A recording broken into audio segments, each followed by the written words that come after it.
voilà donc di leen gërëm bu baax parce que li ñu fi tax a daje tey convocation gouverneur donc pour ñu xool naka la ñuy waxtaanee ci mbirum inondation yi au niveau de Dakar. am na solo lool parce que structure étatique yi nga xam ni ñooy liggéey ci mbirum gestion eaux pluviales muy ONAS muy APIX muy AGEROUTE muy ADM ak ñeneen les collectivités territoriales donc ñoom ñëpp lëkkaloo pour ñëw waxtaan xool ku ci nekk lan nga prévoir ak lan ngay def actuellement pour que li nga xam ne mooy mbënd mi ñu mën ko maîtriser naam. mbënd mënul ñàkk parce que ça dépend des circonstances parce que avec changement climatique yi on ne peut pas maîtriser loo xam ni xamoo nan lay demee mais dans toute état de cause am na loo xam ni dañ mën nañu ko prévoir ci li nga xam ni moom la ñu mën a maîtriser mooy lan mooy ouvrage yi ñu am sur place ak ouvrage yoo xam ni mën nañ ko densifier donc ci loolu la ñu nekk en tout cas pour ONAS li nga xam ni am nañ ci réseau d'eau pluviale fii à Dakar war na ëpp 180 kilomètres linéaires donc ci la ñuy xool naka lañ koy curer donc curage boobu dana yombal li nga xam ni mooy demu ndox mi di wax ni aussi li ñuy wax station de pompage donc station de pompage day faciliter aussi donc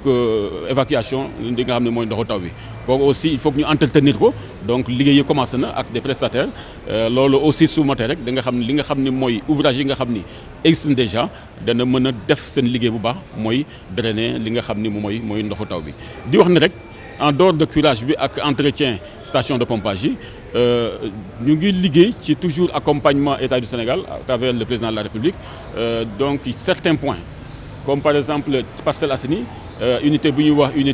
unité 15 ak unité 7 jël nañ ko en charge pour que ñu densifier réseau bi mais aussi mettre en place lu ñuy wax des stations de pompage donc kooku dana tax point boobu ñuy wax unité 15 ak point unité 7 ñu jël leen en charge pour que quand même li nga xam ne amoon na daaw donc moo mën a wàññeeku bu baax a baax. jërëjëf effectivement ñu ngi dem ci nawet gi ñu ngi ñaan yàlla xewal ñu ndox gu bëri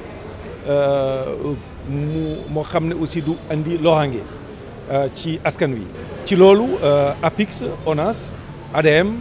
APROSI AGEROUTE ñu ngi ci xalaat ci wàllu Dakar ci côté APIX xam ngeen ni TER bi. dañ ko livré président Macky Sall moo ko livré le 27 décembre 2021 Sénégal ñu ngi koy jël ñu ngi ci am mbégte kontaan ci TER bi kon dañu war a xool naka la ñu war a def ci inondation amee TER bi war a mën a continuer sans mu indi loraange indi difficulté ci loolu dañu identifier fukki ak ñetti point yoo xam ne fa la ndox mi di jaar ci raay bi point yooyu dañu pare ci canalisation yi